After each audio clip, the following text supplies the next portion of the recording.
오늘 함께 나눌 하나님의 말씀 제가 봉독해 드리겠습니다. 구약 성경 예레미야 29장 11절부터 14절까지의 말씀입니다. 예레미야 29장 11절부터 14절까지의 말씀 제가 봉독하겠습니다. 여호와의 말씀이니라. 너희를 향한 나의 생각을 내가 아나니 평안이요 재앙이 아니니라. 너희에게 미래와 희망을 주는 것이니라. 너희가 내게 부르짖으며 내게 와서 기도하면 내가 너희들의 기도를 들을 것이요 너희가 온 마음으로 나를 구하면 나를 찾을 것이요 나를 만나리라. 이것은 여호와의 말씀이니라. 나는 너희들을 만날 것이며 너희를 포로된 중에서 다시 돌아오게 하되 내가 쫓아보내었던 나라들과 모든 곳에서 모아 사로잡혀 떠났던 그곳으로 돌아오게 하리라. 이것은 여호와의 말씀이니라. 아멘. 사랑하는 우리 성도님들, 주님의 이름으로 축복하고 또 환영합니다. 우리가 비록 온라인 가운데 있지만 우리가 주님 안에서, 사랑 안에서 하나로 연결된 줄 믿습니다. 우리 함께 서로 가족들과 또 인사 나누기를 소망합니다. 사랑하고 축복합니다.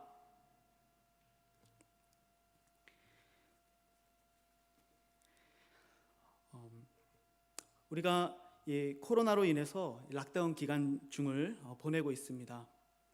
우리 사랑하는 성도님들 얼굴을 뵌 지가 꽤 오래된 것 같습니다. 우리 사랑하는 성도님들 다 건강하게 또 잘 지내고 계신지 너무 궁금하고 너무 보고 싶습니다. 이 락다운 때문에 참 우리 삶의 많은 부분들이 중지되었고 또 특별히 일을 할 수 없어서 경제적인 어려움을 겪는 분들도 좀 많이 있으신 것 같습니다. 또 사람을 만날 수 없고 또 한국에 계신 부모님을 뵐 수 없고 또 취미생활조차 누릴 수 없는 참 답답한 이런 상황들을 우리가 보내고 있는 것이죠. 그래서 참 우리가 이 정신적으로도 여러 가지 어려움을 겪고 있는 이런 시기를 보내고 있는 것 같습니다. 그래서 사람들은 이런 시기를 보면서 재앙이다 이렇게 말하곤 합니다. 그런데 오늘 본문을 보니까 이스라엘도 똑같이 이런 재앙의 시기를 맞이한 것처럼 보입니다. 이스라엘도 참으로 한숨 짓고 눈물 지을 수밖에 없었던 그런 포로 시기의 그런 시간을 살고 있는 것을 우리가 보게 되는 것이죠. 하지만 오늘 하나님께서는 비록 포로 시대에 있는 재앙과도 같은 이런 시기를 살고 있는 이스라엘을 향해서 그럼에도 불구하고 믿음으로 살아야 할 것을 도전하고 계십니다. 저는 오늘 예레미야 29장 좀 전체의 말씀을 통하여서 재앙과도 같은 이 시기 속에 우리가 어떻게 하면 믿음으로 이 시기를 이겨낼 것인가, 특별히 어떻게 하면 우리가 믿음으로 이 재앙의 시기 속에서도 평안을 누리며 살아갈 수 있을 것인가, 함께 크게 한 3가지 정도로 은혜를 나누고 싶습니다. 먼저는 우리의 삶을 다스리고 역사하시는 하나님의 뜻은 언제나 재앙이 아니라 평안이라는 사실을 믿는 것입니다. 오늘 본문 11절을 보니까 하나님 우리에게 이렇게 말씀하십니다. 너희를 향한 나의 생각을 내가 아나니 평안이요 재앙이 아니니라. 너희에게 미래와 희망을 주는 것이니라. 우리를 향하신 하나님의 뜻은 재앙이 아니라 평안이다 라고 오늘 하나님 말씀하고 계십니다. 더 나아가 도리어 이것이 이스라엘을 향한 미래와 희망을 주는 것이다 라고 말씀하고 있는 것이죠. 사실 지금 이스라엘은 이 나라의 운명이 아주 위태롭고 풍전등화와 같은 상황 가운데 있습니다. 또한 이미 수많은 포로들이 바벨론으로 잡혀간 상황이죠. 분명 우리 눈에 펼쳐진 것은 재앙이죠. 그런데 하나님은 이것이 평안이다, 도리어 미래와 희망을 주려는 것이다 라고 말씀하고 있는 것이죠. 참으로 모순된 것처럼 보입니다. 터무니없어 보이는 것이죠. 하지만 사랑하는 성도 여러분, 모순된 것처럼 보이지만, 터무니없는 것처럼 보이지만, 말이 되지 않는 것처럼 보이며 불가능한 것처럼 보이지만 바로 그것을 신뢰하는 것, 여러분 바로 그것이 믿음이라는 사실을 여러분 기억하시기를 주님의 이름으로 축복합니다. 로마서 4장 18절에서 바울은 아브라함의 믿음을 이렇게 얘기합니다. 아브라함이 바랄 수 없는 중에 바라고 믿었으니 이는 내 후손이 이 같으리라 하신 말씀대로 많은 민족의 조상이 되게 하려 하심이라. 아브라함의 삶 가운데 펼쳐진 현실은 재앙이었죠. 자기 아내의 사라는 이미 여성의 생리가 끊어진 지 오래였기 때문에 자녀를 생산할 그 어떤 능력도 없었습니다. 불가능이죠. 하지만 하나님께서는 그 안에 아브라함을 향하신 뜻이 있었고 평안이었으며 미래와 희망을 주려는 하나님의 약속이었다는 것을 우리는 보게 되는 것입니다. 그래서 바랄 수 없는 중이었지만 아브라함이 그것을 바라고 믿었을 때 하나님이 그것을 그의 의로 여기셨던 것이죠. 여러분, 우리는 이 믿음이라는 것을 이야기할 때 종종 믿음이 곧 인정하는 것이다 라고 오해할 때가 있습니다. 여러분, 인정하는 것, 여러분 이것은요, 내가 무언가를 판단할 때 그것이 옳다고 생각되면 동의하는 것, 내가 생각할 때 그것이 맞다고 생각할 때 동의하는 것, 여러분 그것이 인정하는 것입니다. 인정하는 것은 모든 행동과 판단의 주체가 바로 나에게 있는 것이죠. 내가 생각할 때 옳다고 여기고 그것이 바른 거라고 여길 때 동의하는 것, 여러분 그것이 바로 인정입니다. 하지만 그것은 믿음이 아닙니다. 믿음이라는 것은 내가 이해할 수 없을 때에도 모든 것을 맡기고 신뢰하는 것. 그래서 모든 행동과 판단의 주체가 내가 아니라 바로 믿음의 대상에 두는 것, 여러분 그것이 바로 믿음이라는 사실을 기억하기를 바랍니다. 오늘 우리가 살아가는 이 현실이 참으로 답답하고 혼란스러운 것처럼 보입니다. 이것이 결코 평안이며 도리어 희망과 미래를 주는 일이라고 결코 느껴지지 않는 삶을 우리가 살아가고 있는 것이죠. 하지만 이 상황 속에서도, 이 현실 속에서도 우리를 향하신 하나님의 평안의 뜻이 있다는 것은 바로 이것을 통해 우리에게 미래와 희망을 주시려는 하나님의 평안의 뜻이 있다는 사실을 믿음으로 바라보는 것, 여러분 바로 이것이 하나님이 기뻐하시는 참된 믿음이라는 사실입니다. 바울은 로마서 8장에서 이렇게 말씀합니다. 우리가 알거니와 하나님을 사랑하는 자 곧 그의 뜻대로 부르심을 입은 자들에게는 모든 것이 합력하여 선을 이루느니라. 바로 이것이 하나님의 뜻입니다. 어떠한 상황 가운데서도 하나님이 사랑하는 자, 하나님의 부르신 자들의 삶 속에 하나님은 역사하시고 인도하셔서 이 모든 삶을 합력하여 궁극적으로 선을 이루시는 것, 여러분 그것이 바로 하나님의 선하신 뜻임을, 바로 평안의 뜻임을 여러분 믿으시기를 바랍니다. 그래서 그리스도인들이 이런 현실 속에서도 참으로 암담하고 참으로 눈물 지을 만한 현실 속에서도 낭망하지 않을 수 있는 유일한 이유가 있다면 바로 그것은 우리를 향한 하나님의 뜻이 언제나 재앙이 아니라 평안이라는 사실, 바로 그것을 믿는 믿음뿐이라는 것을 우리가 기억하기를 소망합니다. 그래서 이 재앙과도 같은 이 시대에 참으로 답답하고 혼란스러운 이 시대 속에서 여러분 우리가 평안을 누리기를 소망합니다. 우리가 어떻게 해야 이 평안을 누릴 수 있겠습니까? 예레미야 선지자는 계속해서 12절 13절에 이렇게 이야기합니다. 너희가 내게 부르짖으며 내게 와서 기도하면 내가 너희들의 기도를 들을 것이요 너희가 온 마음으로 나를 구하면 나를 찾을 것이요 나를 만나리라. 하나님께서는 오늘 우리들에게 말씀하시는 것이죠. 비록 너희들의 삶이, 현실이 어둡고 답답하고 참으로 한숨 짓고 눈물 질 일들 가운데 있을지라도 너희를 향한 나의 뜻은 재앙이 아니라 평안이라는 사실을 믿으며 내게 와서 부르짖으라는 것이죠. 기도하라는 것이죠. 온 마음으로 나를 구하고 찾으라는 것이죠. 내 삶 가운데 이 현실 속에서 흐르고 있는 하나님의 평안의 뜻이 무엇인지를 찾으라는 것입니다. 그러면 너희가 나를 찾을 것이고 나를 만날 것이다 라고 주님은 약속하고 계십니다. 사랑하는 성도 여러분, 오늘 이 시간 우리가 믿음의 눈을 들어서 정말 우리가 재앙과도 같은 이 현실 속에서 살고 있지만 이 현실 속에 흐르고 있는 하나님의 그 평안, 바로 그 평안을 누릴 수 있도록 주님 오늘 내 삶에 찾아오셔서 비록 내 삶이 어둡고 힘들지만은 이 삶 가운데 흐르고 있는 하나님의 평안이 무엇인지, 내게 주시려는 그 미래와 희망이 무엇인지를 깨닫게 하여 주시옵소서. 그렇게 부르짖을 수 있는 귀한 은혜가 있기를 주님의 이름으로 축복합니다. 우리는 첫째로 바로 우리를 향하신 하나님의 뜻이 재앙이 아니라 평안이다, 도리어 미래와 희망을 주려는 것이다 라는 사실을 우리가 묵상해 보았습니다. 그리고 우리가 이 사실을 진정으로 믿는다면 그 믿음은 반드시 예배의 삶으로 귀결된다는 것을 기억해야 합니다. 그래서 우리가 참 재앙과도 같은 시대를 살고 있지만 이 시대 속에서 참된 평안을 누릴 수 있는 두 번째 방법은 바로 주어진 일상의 삶에서 예배하는 삶을 포기하지 않는 것입니다. 왜냐하면 지금 내가 서 있는 바로 이곳이 재앙과도 같이 보이는 바로 이 현실의 삶이 바로 하나님이 나를 부르신 자리이기 때문에 그렇습니다. 그래서 참된 믿음의 사람들은 재앙 중에라도 바로 예배자의 삶을 포기하지 않는 것이죠. 오늘 본문 5절과 6절을 보니까 너희는 집을 짓고 거기에 살며 텃밭을 만들고 그 열매를 먹으라.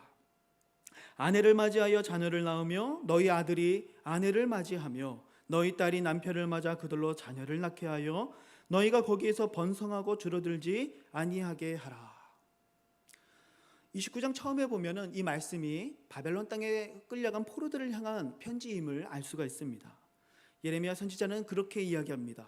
그 땅에서, 너희가 끌려간 바로 그 땅에서 집을 지어라, 결혼을 해라, 자녀를 낳아라, 그리고 후손들을 모아라, 또 밭을 가꾸고 일을 해서 그 땅의 열매를 먹어라. 바로 주어진 삶에 최선을 다하라는 것이죠.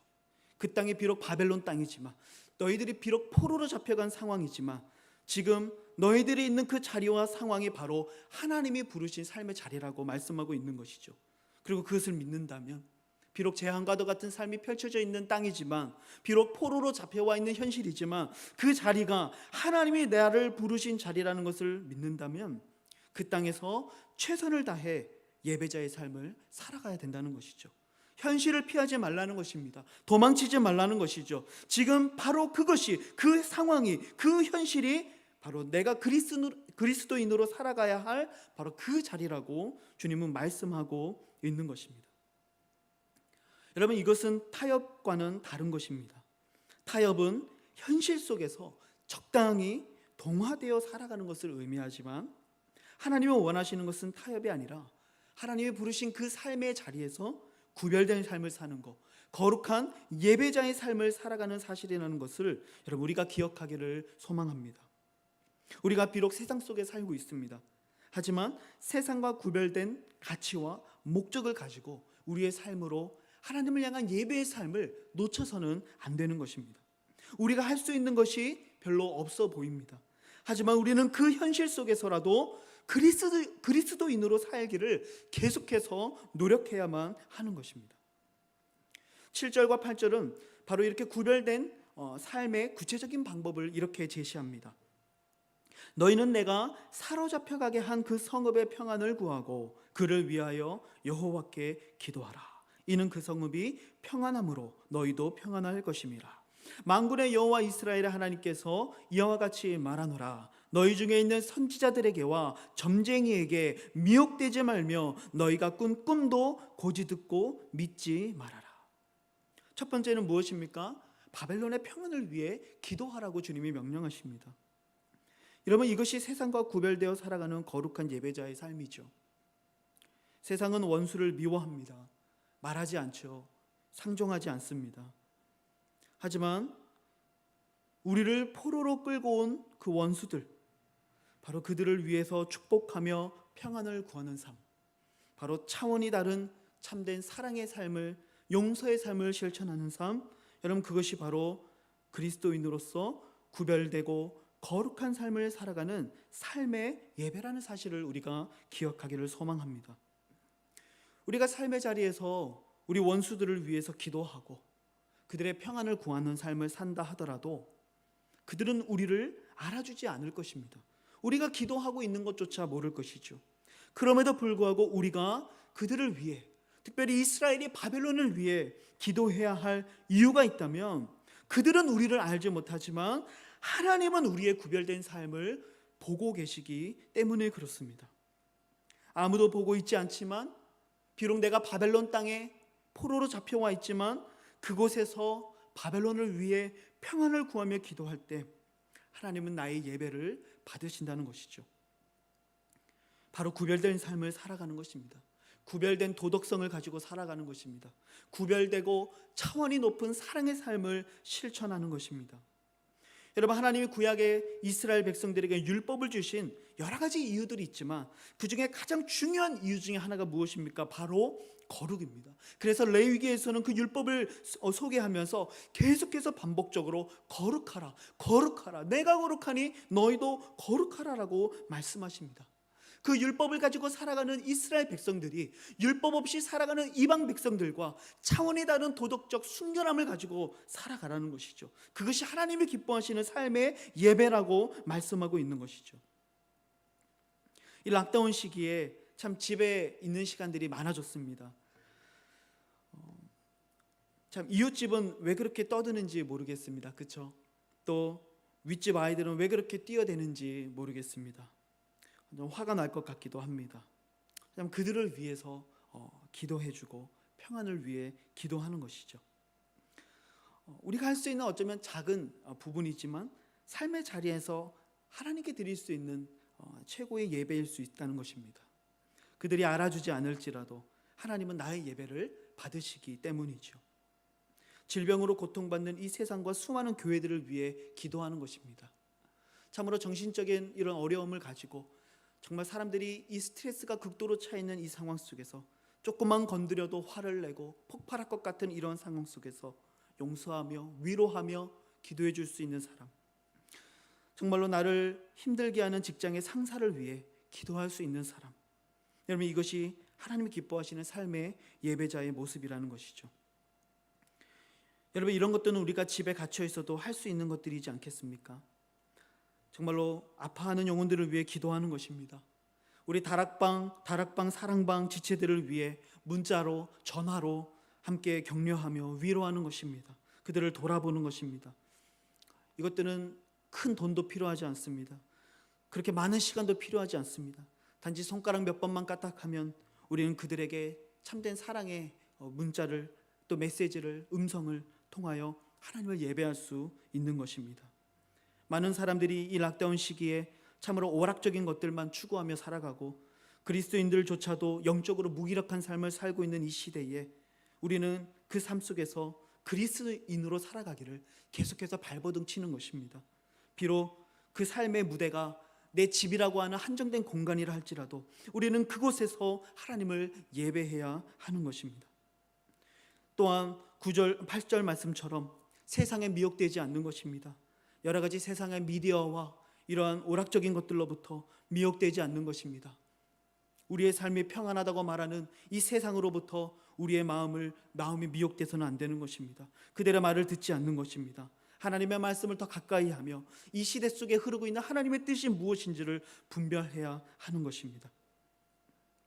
그래서 가정에서 함께 그동안 하지 못했던 이 가정의 예배를 드리고 함께 기도 제목을 나누고 자녀들과 함께 이 말씀의 교제를 나누고 서로를 축복하며 기도해 줄 수 있는 여러분 그런 시간들을 가져보시기를 주님의 이름으로 축복합니다. 특별히 어려운 이웃들을 향해 우리 눈을 돌려주시기를 바랍니다. 작은 메시지 하나, 또 이 전화 한 통화가 별것 아닌 것 같지만 한 영혼을 살릴 수도 있는 큰 힘이며 더 나아가 이것이 하나님을 기쁘시게 하는 삶의 예배가 될 수 있다는 것을 여러분 기억하시기를 바랍니다. 그래서 오늘 지금 내가 살아가고 있는 이 삶의 자리가 참 재앙인 것처럼 보이지만 도리어 지금 이 순간이 하나님이 나를 부르신 바로 그 예배의 자리임을 믿고 구별되어 살아간다면 이스라엘의 삶의 자리가 바벨론이어도 또 우리가 살아가는 이 삶의 현실이 코로나 락다운이라고 하는 참 재앙과도 같은 현실이라 할지라도 우리는 그곳에서 천국을 누리며 살아갈 수 있을 것입니다. 사랑하는 성도 여러분, 정말로 우리가 살아가는 그 삶의 자리에서 계속해서 하나님을 예배하시는 삶의 예배자로 성공하시기를 주님의 이름으로 축복합니다. 마지막 세 번째는 우리의 이 삶 가운데 잠시 멈춰서서 내 삶과 영혼을 돌아보는 것입니다. 그리고 우리의 삶에 참된 회개를 통하여 이 회개에 이르는 믿음으로 나아가는 것입니다. 오늘 본문 18절과 19절 말씀을 보니까 하나님 말씀하십니다. 내가 칼과 기근과 전염병으로 그들을 뒤따르게 하며 그들을 세계 여러 나라 가운데에 흩어 학대를 당하게 할 것이며 내가 그들을 쫓아낸 나라들 가운데에서 저주와 경악과 조소와 수모의 대상이 되게 하리라. 여호와의 말씀이니라. 너희들이 내 말을 듣지 않았기 때문이니라. 내가 내 종 선지자들을 너희에게 꾸준히 보냈으나 너희는 그들의 말을 듣지 않았느니라. 여호와의 말씀이니라. 하나님은 지속적으로 말씀하십니다. 바로 이스라엘이 이런 어려움 가운데, 이런 재앙과도 같은 상황 가운데 놓이게 된 원인이 바로 그들의 죄 때문이라고 말씀하십니다. 이 모든 일들이 바로 너희의 죄 때문이라고 말씀하시며 우리 자신을 돌아보라고 말씀하십니다. 하나님께서는 이 포로기의 시간을 통하여 하나님이 이스라엘에게 원하시는 것은요, 스스로 자신이 어디에서부터 떨어졌는가를 생각하고 회개하라는 것입니다. 그래서 계시록 2장 5절 말씀에 보니까 에베소 교회를 향해 주님이 말씀하시죠. 그러므로 어디서부터 떨어졌는지를 생각하고 회개하여 처음 행위를 가지라. 만일 그리하지 아니하고 회개하지 아니하면 내가 내게 가서 내 촛대를 그 자리에서 옮기리라. 그럼 오늘 우리가 살아가면서 겪는 모든 환난이나 어려움들, 또 이 코로나와 같은 이 시기들이 물론 우리의 죄 때문만은 아닙니다. 만약에 우리가 죄 하나에 벌 하나를 받게 된다라고 한다면 우리는 평생 죽을 때까지 환난과 고난 속에 벌을 받으며 살아갈 수밖에 없겠죠. 그것이 우리의 연약함입니다. 하나님은 우리 죄 하나에 벌 하나를 주시는 그런 하나님은 아니십니다. 하지만 그럼에도 불구하고 우리는 이 환난과 고난을 통해 우리의 삶을 되돌아볼 수 있는 기회를 가질 수 있다는 것이죠. 하나님은 이 고난의 순간 속에서 우리가 우리의 지난날의 삶을 돌아보고 우리가 얼마나 하나님께로부터 멀리 떨어져 왔는가, 우리가 어디서부터 떨어졌는가를 다시 한번 되돌아보기를 원하신다는 것이죠. 그리고 멀어졌던 그 하나님과의 관계, 그리고 식어져 버린 열정, 그리고 구원의 감격들을 다시 한번 회복하기를 꿈꾸며 하나님 앞에 회개의 믿음으로 나아가는 것, 여러분 이것이 하나님이 원하시는 모습이라는 것이죠.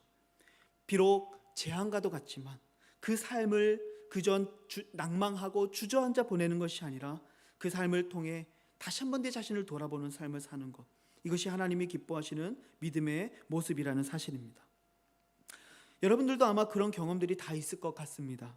자녀들이 갑자기 아플 때 하나님으로부터 멀어진 삶을 회개해 보신 적 있지 않습니까?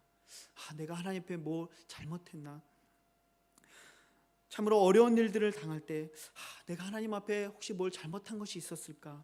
돌이키며 회개하며 다시 하나님께로 우리의 마음을 돌이키는 그런 노력의 경험들을 여러분들도 다 해보신 적이 있지 않습니까? 여러분, 우리가 참으로 어려운 시기를 보내고 있습니다. 그러나 이 시기에 우리가 우리의 영혼을 한번 되돌아보고 점검하고 주님의 말씀으로 비추어 다시 한번 회개하며 하나님께로 우리의 삶을 돌이킬 수 있다면 여러분, 그 자체로도 이것은 재앙이 아니라 바로 평안이다라고 우리는 말할 수 있을 것입니다. 사랑하는 성도 여러분, 참으로 락다운으로 인하여 우리가 아무것도 할 수 없는 이 시기에 그러나 참 이 많아진 이 시간들을 가지고 우리가 정말 하나님 앞에 바로 서고 또 말씀을 가까이 하면서 내가 어디서부터 떨어졌는가, 내가 무엇으로부터 멀리 와 있는가, 우리가 다시 회복해야 될 그 처음 사랑과 행위가 무엇인가를 다시 한번 돌아보고 회개하며 하나님께로 돌이킬 수 있는 귀한 은혜가 있기를 주님의 이름으로 축복합니다. 하나님께서는 이 팬데믹으로 인해서 혼란과 고통의 삶을 살아가는 우리들에게 오늘 우리들에게 참 세 가지를 권면해 주고 계십니다. 바로 모든 일들이 우리를 향하신 하나님의 평안임을 믿어라. 그리고 그 삶 속에서도 예배자의 삶을 살기를 포기하지 말아라. 그리고 잠시 멈춰서서 회개하며 우리의 삶을 되돌아보라고 주님 권면하고 계십니다. 여러분, 우리가 이 믿음의 싸움을 끝까지 인내하며 성공적으로 이기기 위해서 우리가 붙잡아야 될 것이 있다면 그것은 바로 약속을 반드시 성취하시는 신실하신 하나님이라는 것을 우리가 소망으로 바라보는 것입니다. 이것이 바로 우리 소망의 이유입니다. 하나님은 결코 변함이 없으신 분, 하나님은 약속한 것을 반드시 성취하시는 신실하신 하나님이라는 사실을 믿기 때문에 바로 하나님이 우리의 유일한 소망이 되시는 것이죠. 오늘 본문 14절에서 하나님은 우리들에게 이렇게 약속하셨습니다. 여호와의 말씀이니라. 나는 너희들을 만날 것이며 너희를 포로된 중에서 다시 돌아오게 하되 내가 쫓아보내었던 나라들과 모든 곳에서 모아 사로잡혀 떠났던 그곳으로 돌아오게 하리라. 이것은 여호와의 말씀이니라. 결코 변함이 없으신 하나님, 반드시 그 약속을 이루시고 신실하게 성취하시는 바로 그 하나님이 오늘 뭐라고 약속하십니까? 그곳으로 돌아오게 하리라. 반드시 돌아오게 하시겠다라고 주님은 약속하고 있습니다. 모든 일에는 하나님이 정하신 기한과 또 때가 있다는 것을 보게 됩니다. 본문 10절 말씀을 보니까 하나님 말씀하십니다. 바벨론에서 70년이 차면 내가 너희를 돌보고 나의 선한 말을 너희에게 성취하여 너희를 이곳으로 돌아오게 하리라. 바로 70년입니다. 하나님이 정하신 기한이 있었습니다. 그리고 이 70년 후에는 하나님이 약속하신 그 회복을 반드시 이루실 것입니다. 바로 이것을 우리가 소망하는 것이죠. 우리는 약속을 했다가도 금방 그 약속을 취소하기도 하고 그 약속을 지킬 능력이 부족하기도 합니다. 또는 그것을 잊어버리기도 하지만 하나님은 결코 변함이 없으신 신실하신 하나님이심을 여러분 우리가 믿기 때문에 그렇습니다. 그래서 그 하나님을 소망하며 바라볼 때 우리는 인내할 수 있는 것입니다. 끝까지 하나님의 뜻이 평안임을 믿고 그 자리에서 예배하며 회개하며 주님의 회복하실 그 일들을 인내로 소망할 수 있는 것입니다. 왜요? 하나님은 신실하신 하나님이시기 때문에 그렇죠. 그래서 하나님이 약속하신 그 회복의 날은 반드시 온다는 것입니다. 우스갯소리로 이 국방부 시계는 거꾸로 달아도 간다, 그런 말이 있죠. 저도 군 생활을 하면서 만 2년의 시간을 보냈는데 제가 2007년 2월 21일 그날을 잊을 수가 없습니다. 군 생활하는 2년 동안 그 2월 21일을 잊어본 날이 단 하루도 없었던 것 같습니다. 왜요? 그날은 반드시 올 것이기 때문에 그렇죠. 여러분, 우리가 비록 이 코로나 시기가 또 우리가 겪고 있는 이 어두움의 시기가 더 나아가 우리 인생 속에서 겪게 될 환난의 모든 시기들이 비록 언제 끝나게 될지 알 수는 없지만 그럼에도 불구하고 우리가 소망을 품을 수 있는 이유가 있다면 언젠간 하나님의 때가 이르면 하나님이 정하신 기한이 차면 하나님 반드시 회복하시고 우리의 삶을 더 선한 삶으로 이끌어 가실 것을 우리가 믿기 때문에 그렇습니다.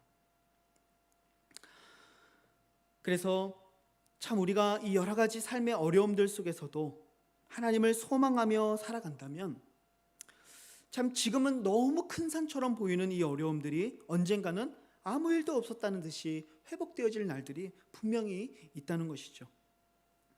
우리의 모든 삶의 어려움들은 다 한순간 한순간 지나가고 없어지지만 그 삶 속에 영원히 남는 것이 있다면 그것은 바로 순간순간을 믿음으로 살아왔던 우리 예배자의 삶, 바로 그것은 하나님의 생명책에 영원토록 남게 된다는 이 사실을 여러분 기억하시기를 주님의 이름으로 축복합니다. 이 바벨론에서 이 포로기의 삶을 살면서 오늘 이 예레미야 선지자의 말씀처럼 그곳에서 집을 짓고 결혼을 하고 또 일을 하며 그 주어진 삶에서 최선을 다해 믿음으로 삶을 살아갔던 한 사람의 삶을 우리는 너무 잘 알고 있습니다. 바로 그 사람이 바로 다니엘이라고 하는 사람입니다. 다니엘의 삶은 참으로 우리들에게 많은 도전을 주죠. 다니엘도 바벨론의 포로로 잡혀갔습니다. 하지만 그는 그곳에서 자신의 삶을 포기하지 않았습니다. 그는 비록 바벨론의 왕의 환관이 되었지만 그는 하나님의 백성으로서의 정체성을 지키는 일에 결코 타협하지 않는 예배자의 삶을 살았습니다. 그는 바벨론을 위해 일했지만 동시에 언제나 조국 이스라엘을 위해 기도했던 사람입니다. 그는 사자굴에 던져진다는 조서에 왕의 도장이 찍힌 줄을 알고도 그는 예루살렘을 향한 창문을 열고 전에 하던 대로 하루 3번씩 주님 앞에 무릎을 꿇고 기도했던 사람이었습니다. 저는 이 시대의 수많은 그리스도인들이 다니엘의 지혜와 그의 높았던 명예보다 그가 주어진 삶 속에 거룩하게 구별된 예배자의 삶을 살아낸 그의 믿음을 사모하는 성도들이 되시기를 주님의 이름으로 축복합니다. 그리하여 정말로 재앙과도 같은 이 시기를 우리가 살아가고 있지만 이 삶 가운데서도 흐르고 있는 그 평안의 하나님의 뜻, 그래서 그 삶 가운데 포기하지 아니하고 계속해서 예배자의 삶을 감당하며 또한 그 어려움 속에서 자신을 돌아보며 날마다 회개에 이르는 그 믿음을 통하여 비록 재앙의 삶을 살고 있지만 평안을 누릴 수 있는 참된 믿음의 사람들이 되시기를 주님의 이름으로 축복합니다. 오늘 말씀을 생각하며 우리 잠시 기도하기를 소망합니다. 먼저 우리 말씀을 가지고 함께 기도하도록 하죠. 정말 하나님이 우리의 삶을 붙들고 계심을 우리가 믿을 수 있기를 위해서 기도했으면 좋겠습니다. 비록 눈에 보이지 않지만 하나님은 온 우주를 다스리시고 섭리하시며 바로 나의 삶도 다스리고 계심을 우리가 믿음으로 바라볼 수 있도록, 내 삶을 다스리시는 그 하나님의 뜻은 언제나 재앙이 아니라 평안임을 우리가 믿음으로 바라볼 수 있도록 위해서 기도했으면 좋겠습니다. 그래서 비록 우리가 살아가는 삶의 자리가 재앙과도 같고 너무 어둡고 너무 한숨 짓고 눈물 지을 일들이 많지만 여전히 거룩한 하나님의 백성으로 살기를 포기하지 않도록, 그곳에서 참된 예배자의 삶을 살아갈 수 있도록, 특별히 우리가 어디에서 떨어졌는가 우리 자신을 되돌아보고 회개하며 회복할 수 있는 이 은혜의 시간들이 될 수 있기를 위해서 우리 이 시간 기도했으면 좋겠습니다. 그리하여 주님, 정말로 어두운 이 세상 속에서도 나를 향해 흐르고 있는 그 하나님의 평안의 뜻을 발견하며 천국을 누리며 살아갈 수 있도록 인도하여 달라고 우리 오늘 말씀을 생각하며 우리 같이 한 목소리로 기도하기를 원합니다. 기도하시겠습니다.